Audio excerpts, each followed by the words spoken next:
Então, Evangelho de João, capítulo 1. João, capítulo 1. Primeira verdade, Jesus é a palavra, o verbo vivo. Segundo, Jesus estava com Deus como filho. Terceiro, Jesus é Deus. Quarto, Jesus como criador do universo. Amém? Ele é o criador de todas as coisas, tudo que há no universo. A sua glória é revelada como criador. Quando vemos que sem ele nada do que existe seria possível, e se Jesus não fosse arquiteto da humanidade, nada teria sido feito. Todas as coisas foram feitas através dele. E sem ele, nada do que existe teria existido. João 1,3. Então, é importante as pessoas da evangelização entender. Irmãos, vamos elevar o nível de evangelismo de vocês? Vamos ou não vamos? Construa o entendimento a partir de agora que eu estou te falando para você. Não construa o entendimento da área evangelística sobre sentimentos, sobre emoções. Eu tive agora, pelo Espírito Santo, ele me puxou. Eu senti o sentido. Pela qual, às vezes, eu vou evangelizar para as pessoas. O que tem que estar no meu coração e na minha mente? Nós estamos falando não da teologia do homem. Estamos falando a teologia verdadeira. O conhecimento das Escrituras.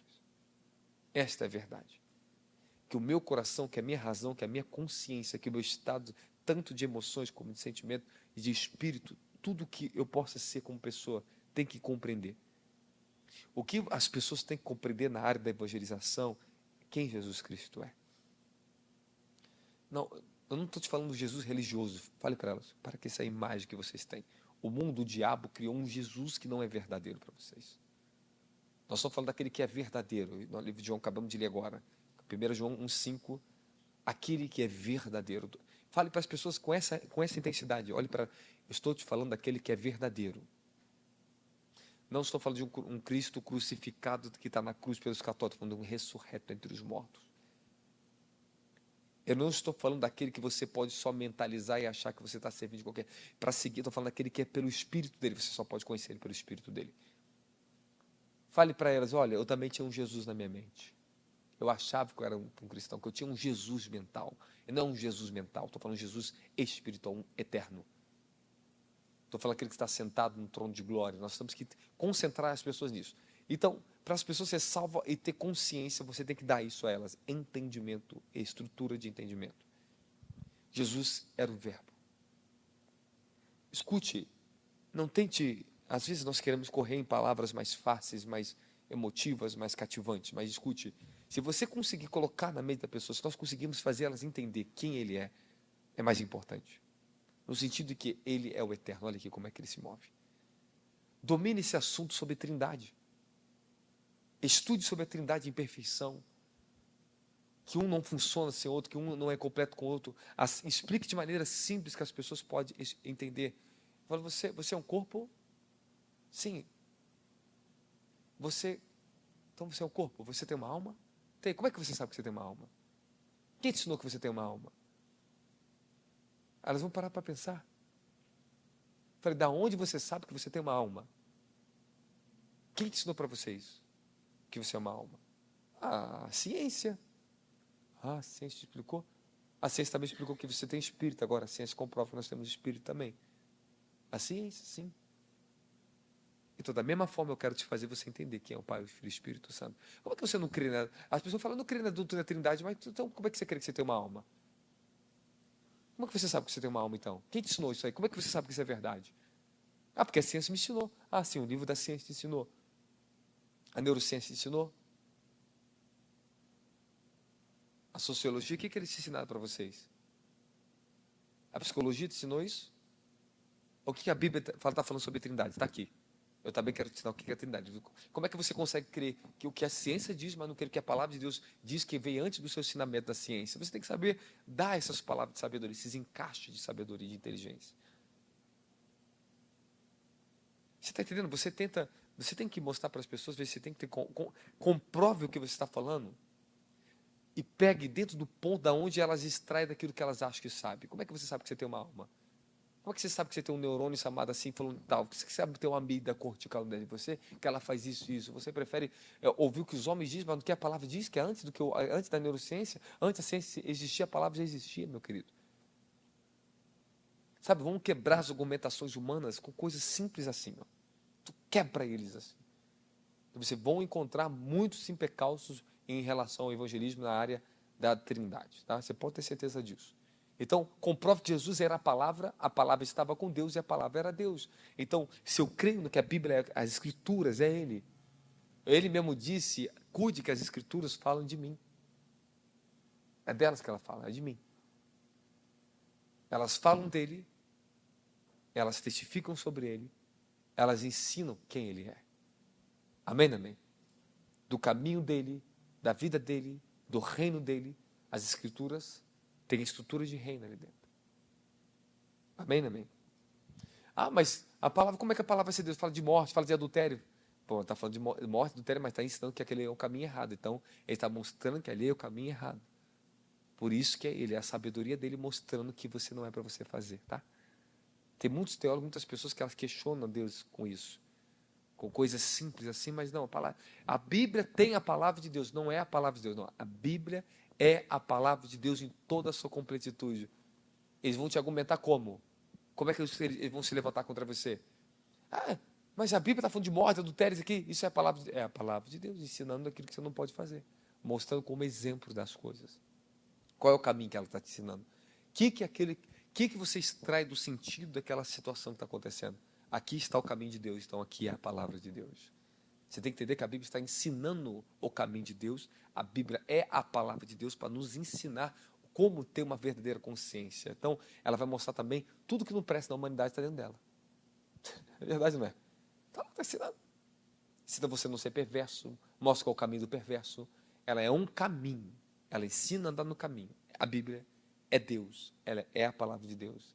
Ela tem o caminho de Deus. Então, você tem que ter entendimento para explicar isso para as pessoas. Glória a Jesus. Amém, amém.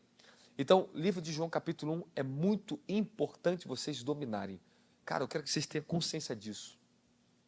Comprove para mim que Jesus é a palavra de Deus. Comprove que Ele é eterno. Ele é eterno porque a Bíblia diz que Ele é a palavra se fez carne. E é assim que a palavra foi feita. Nós somos criados pela sua palavra, pelo poder da sua palavra. O mundo que vê existência. Domine, vai em Hebreus capítulo 12. Domine isso, domine isso. Amém, amém? Tá bom. Vamos resumindo agora, vamos voltar aqui para o ensino. De João 1, olha quantas coisas está te ensinando. Jesus é a palavra, Jesus estava com Deus como filho, ele é Deus como a palavra, ele é o criador do universo, ponto 5 aqui, ó. Jesus como salvador da humanidade, nele estava a vida, e a vida era a luz dos homens. Nesse versículo vemos Jesus como a vida e a luz dos homens. A vida é a sua natureza, é a presença, enquanto a luz é a sua palavra, que também é o seu caminho, da glória a Jesus. Então todo mundo fala, você tem a vida? Você está falando, né? Você tem a vida? Jesus é vida eterna, você tem vida eterna, você tem a presença dele em você? Como é que você sabe que você tem a eternidade? Você já conhece a presença de Deus? Habitamos a sua presença. Estamos em sua presença. Então, vou dar uma dica para vocês, domine. Livro de João é um evangelho mais poderoso para a evangelização. E 1 João. 1 João, ela decifra, ela é um encaixe perfeito para o livro de João, evangelho de João. Ela é tremenda. Irmão, é muito maravilhoso você buscar mais entendimento, buscar fonte, bebe mais. Coma da palavra, beba da palavra. Vai no livro de 1 João, deixa João falar com você. Deixa o Espírito falar com você, vai te alimentar. Às vezes tem uma palavra que, às vezes um versículo, eu estou meditando, salta para mim. Aquilo fala dentro de mim o dia inteiro. Aquela palavra que eu trouxe para vocês, habitem na palavra. Quem habita na palavra, habita em Deus, Deus habita nele. Olha só, se eu guardo os seus mandamentos, eu habito em Deus e Deus habita em mim. É a sua palavra, ela governa a minha vida. Ela governa a minha consciência, meu estado de espírito é definido pela palavra, não meu estado de emoção, tá? Amém, amém? João, vamos lá. Aqui já Jesus é a sua obra, está dizendo aqui, ponto 6, o que está nos ensinando, no princípio, o princípio mais necessário que as pessoas terão que crer é na divindade de Jesus Cristo como Deus e a sua obra como Filho de Deus para a redenção e salvação dos perdidos. É isto que o pecador tem que entender. Escute, na hora da evangelização, eu tenho que tomar cuidado com a minha emoção. tenha convicção, fidelidade ao mandamento, o que a Bíblia diz. Meu irmão, eu não quero saber o que você sente, você tem que saber, Jesus Cristo é o Senhor, sua divindade sobra como Filho e como Redentor. Vocês culpam a Deus da queda da humanidade? Não, a queda da humanidade não foi culpa de Deus. A sua criação se rebelou contra o Eterno. Como isso aconteceu? Como esses fatos, tem coisas que nós somos muito racionais demais para poder entender. E o diabo, ele doutrinou a humanidade a ser racional demais. Desde o que você aprende na escola. Irmão, olha quantas coisas hoje nós temos dificuldade como adultos por causa dessa estrutura enganosa desde que a gente recebe dentro das escolas. Desde o prézinho, primeira série, segunda série, terceira série. Cara, cada coisa enganosa que criou uma fortaleza em nós de engano, que é um absurdo, cara. É um absurdo. Tem as coisas que são até boas para a vida, pode, mas você praticamente não vai usar quase nada do que você aprende na escola. Se as escolas ensinassem a pessoa a ter sabedoria, o verdadeiro conhecimento, a vida seria muito melhor. Mas, porém, nós temos muitas coisas enganosas que carregamos hoje, desde as estruturas de escola que nós recebemos. Somos ensinados a ser contra Deus nas próprias escolas. É terrível. É muito terrível que nós estamos lutando. Então, nós estamos lutando com muitas estruturas enganosas no pensamento das pessoas. Mas fale ao coração delas, amém? Fale ao coração delas.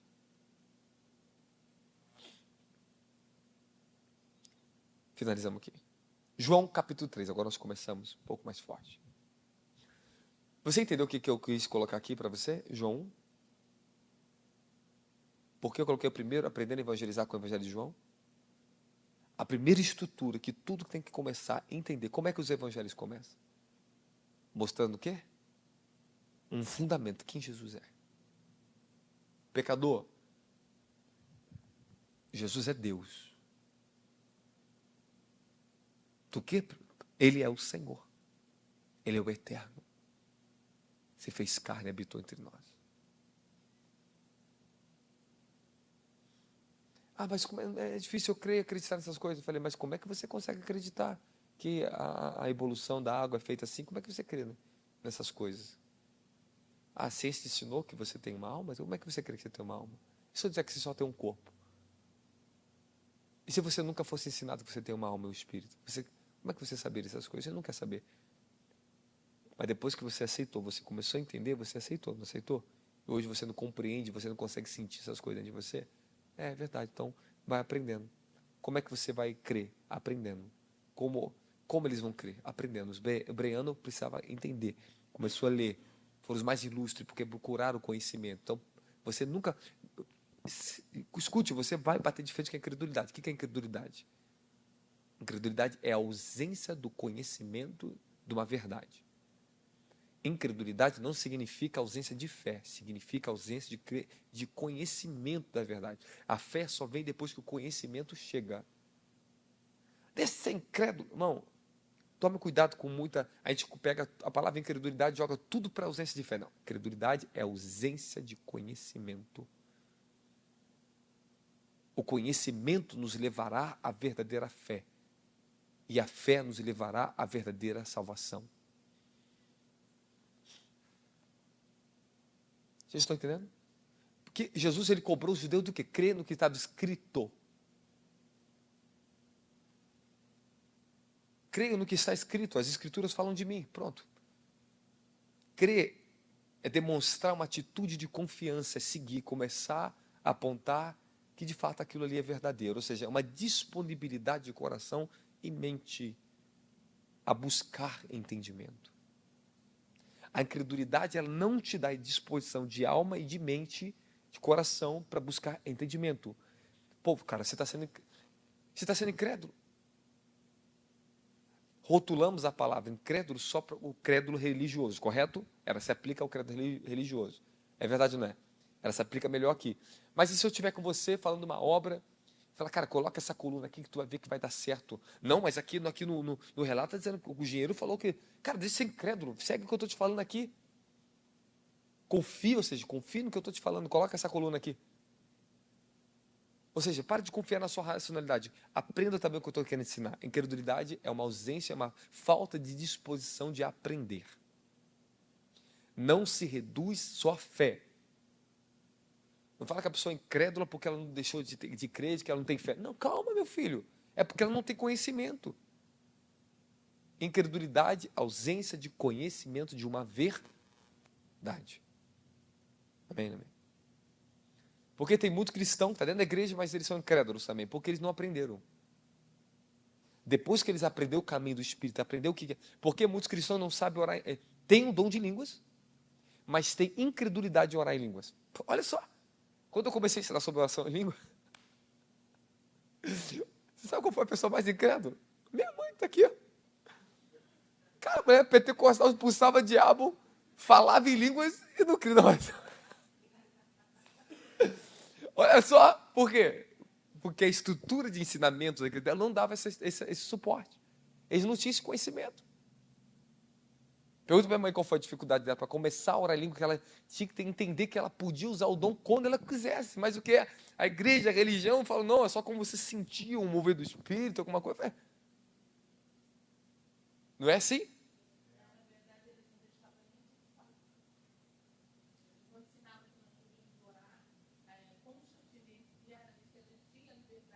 Porque uma estrutura de ensinamento errado vem. Paulo fala que assim, oraria com o Espírito, mas oraria com o entendimento. Aquele que fala em línguas, ora para também que interprete. Resumiram tudo na oração em línguas. Meu filho, que ele fala publicamente, ele está falando para o público. Ele está falando público. Agora, quando eu falo em línguas, eu oro em línguas entre os entendidos, não vai ser escândalo nenhum. Você aceita. Amém, amém? Amém, amém? Agora, se eu falar agora em meio de um monte de crente que não tem entendimento dessa verdade, vai ser escândalo. O cara é maluco, está orando em línguas, falando em línguas. Não é esquisito isso aqui?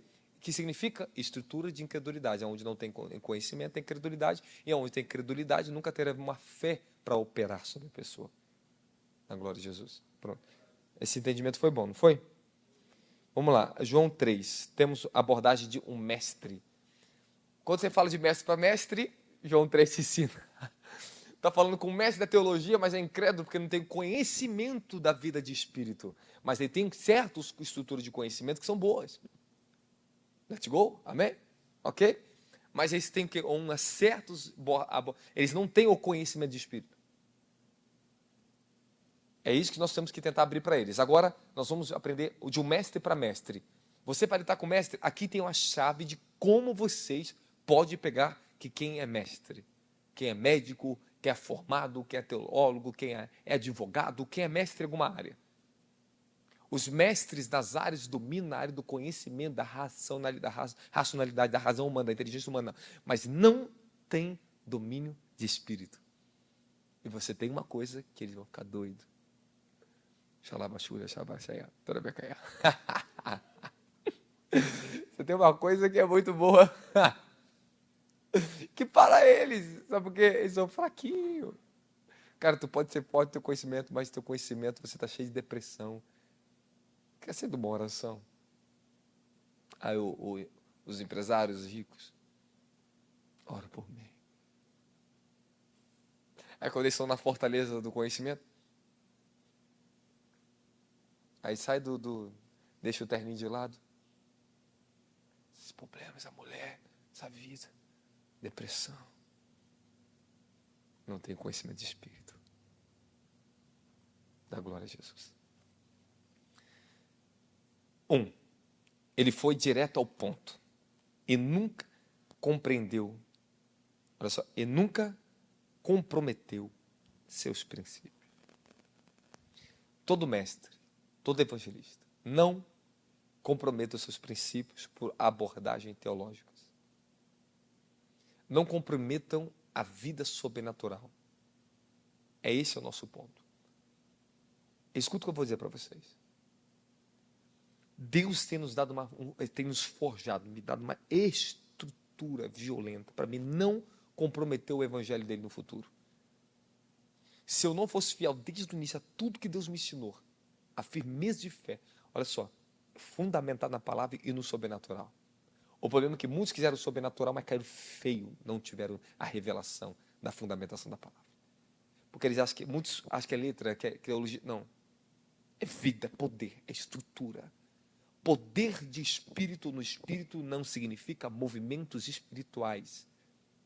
Significa que a vida do espírito, ela governa. Ser espiritual significa governo de espírito na consciência, nos pensamentos, na conduta, no caráter, nas emoções, nos sentimentos. Da glória a Jesus.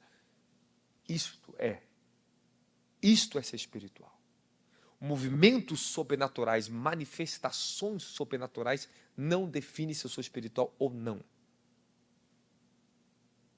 Let's go? Você pode pegar um teólogo, mas que tem um conhecimento de espírito e anda no espírito, mas não significa que ele vai ter manifestações sobrenaturais visíveis para as pessoas. Por isso que muitos teólogos, às vezes, batem de frente com muitas igrejas, muitas pessoas que têm um dom de mestre, mas elas bateram de frente com o conflito da religião. Conflitos de movimentos espirituais dentro de igreja. Conflitou o cara. Pô, tu tem manifestação, mas tu tem justiça.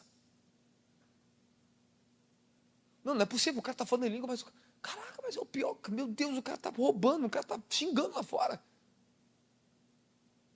Calma. Tem uns que amadurecem fora primeiro. Outros amadurecem dentro, por dentro. Eu já vi muitas pessoas conquistando muitas coisas aqui fora, cresceram aqui fora, mas não cresceram dentro. Tem muitas pessoas que crescem em uma dimensão de espírito, mas a outra eles são fracos, são omissos e frutíferos. Nós temos que poder dar fruto em cada ramo que nós temos dentro das nossas dimensões. De espírito, de consciência, de alma, de pensamento, tudo isso gera um fundamento poderoso. Esta é a boa fortaleza que nós carregamos, é a fortaleza do Evangelho. É uma estrutura. Eu não posso contar, não comprometam os princípios do Evangelho. A sua espiritualidade, se comprometer a palavra e a justiça do Evangelho, você não é espiritual, tu é carnal. Tu é carnal. Paulo chama o povo de Coríntios de carnais. Carnais. Tem todos os dons operam em vocês, não falta nada em vocês. Vocês têm todos os dons, mas vocês são carnais. Vocês andam na carne, vocês têm fornicação, vocês têm debilidade na consciência de vocês, no caráter de vocês. Uma igreja que tinha movimentos espirituais, mas não tinha uma consciência espiritual do que era ser espiritual. Vamos lá. Jesus falou para Nicodemos. Nicodemos foi de noite procurar Jesus e ele respondeu: Rabi, sabemos que tu é mestre vindo da parte de Deus, porque ninguém pode fazer os sinais que tu faz a Elisa, se não estiverem com ele, se Deus não estiver com ele. Jesus respondeu, declarando, em verdade, te asseguro, que se alguém não nascer de novo, não pode ver o reino de Deus. Eu quero que você coloque a tua mente para pensar junto comigo aqui agora, o que aconteceu aqui nessa história? O que vocês conseguem perceber nesse momento? Há algo errado aqui. Você é a pessoa, um homem, chega aqui nessa porta aqui, senta aqui. Vamos pegar o Lula senta aqui. E de repente o Lula fala assim, apóstolo, tu é um apóstolo vindo de Deus, ninguém pode realizar os sinais que você realiza aqui, se Deus não estiver com ele. O que talvez, não, com sinceridade, qual seria, se você não disse a palavra aqui hoje, qual seria a sua verdadeira reação? Caraca, o Lula reconheceu o apóstolo, é verdade, não é? É ou não é? É ou não é? Eu teria que falar para o Lula, se o homem não nascer da água do Espírito, não pode entrar no reino de Deus. Tome cuidado com o falso reconhecimento da espiritualidade. Esta é a falsa espiritualidade. É o reconhecimento incompleto que Jesus estava combatendo em Nicodemos.